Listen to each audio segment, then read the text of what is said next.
Early voting starts today in Florida. I know you've expressed a lot of concerns about a rigged election.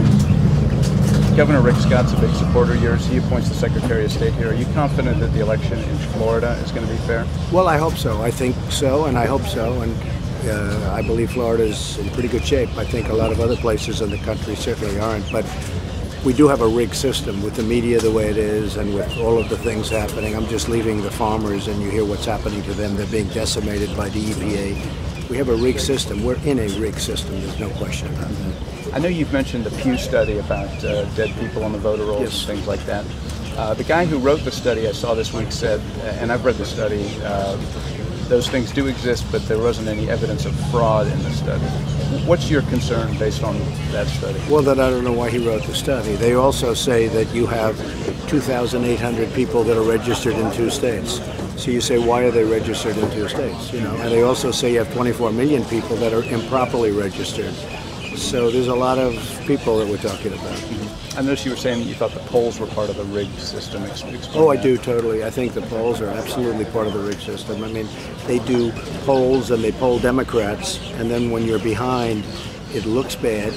And then you check out the polling and the methods, and there's a big preponderance of Democrats being polled in this, as an example. But the poll that really has been the most accurate poll, as you know, the Investors Business Daily, IBD, it's picked the last 3 cycles, last 3 presidents, and right down to the T. I'm 2 points up in that poll, and Rasmussen just came out. I'm up in that poll. I'm up in a lot of the polls. I actually think we're winning. But we're up in a lot of the polls. I listened to your Gettysburg speech over the weekend. You mentioned the wall about the U.S. paying for it and Mexico reimbursing. Right. I don't think I've heard that before. Can you explain that? Well, it could be either way. They'll either pay directly or indirectly. That's the same thing. But they can either pay directly. They're making a fortune. Mexico, our trade deficit with Mexico is massive. Mm-hmm. Not only do they beat us at the border, they're beating us at trade. Mm-hmm. And all you have to do is look at, just hear the folks, hear the farmers. I don't know if you heard. Did you listen to what we were saying? We were able to hear part of it. Yeah, because they're being decimated by NAFTA. The farmers are even being decimated by NAFTA. And so Mexico's doing very well. Their leadership is much smarter than our leadership. They know what they're doing.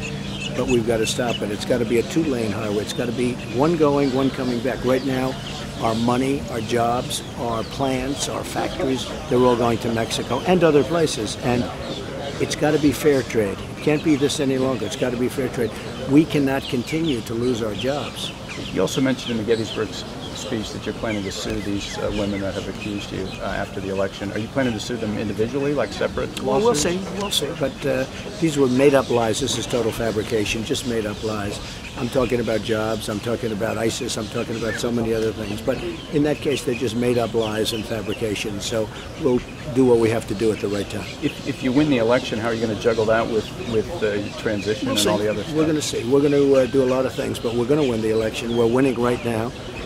People that are sophisticated know that we're winning right now, and we have tremendous support. I know we have the support of the farmers. I know we have the support of the energy, all of the energy groups. I think we have tremendous African American support. I think we have tremendous Latino support. I think we're doing really well. One last question. Tomorrow I know you're going to meet with some Cuban Americans. There were some articles I saw over the summer from Newsweek that you had sent some emissaries down to Cuba '98 to explore casino opportunities. I saw another story that some people from the organization had gone there to look at golf course opportunities.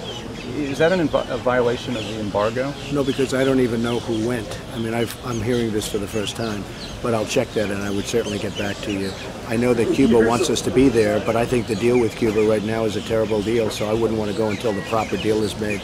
I think the deal that Obama is making is a terrible deal for the Cuban people and for the Cuban people that are living here.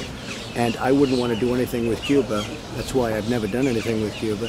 I wouldn't want to do anything with Cuba unless the proper deal is made. Right now, the deal is terrible. What should the U.S. do to have a proper deal? We need strength. We need strength. We have to have teeth in the deal. This deal is a one-way ticket for Castro, and we need strength in this deal. They want us to go there so badly, but we need strength. Okay. Thank you for your time. I appreciate it. Thank you. Thanks, George. Thanks.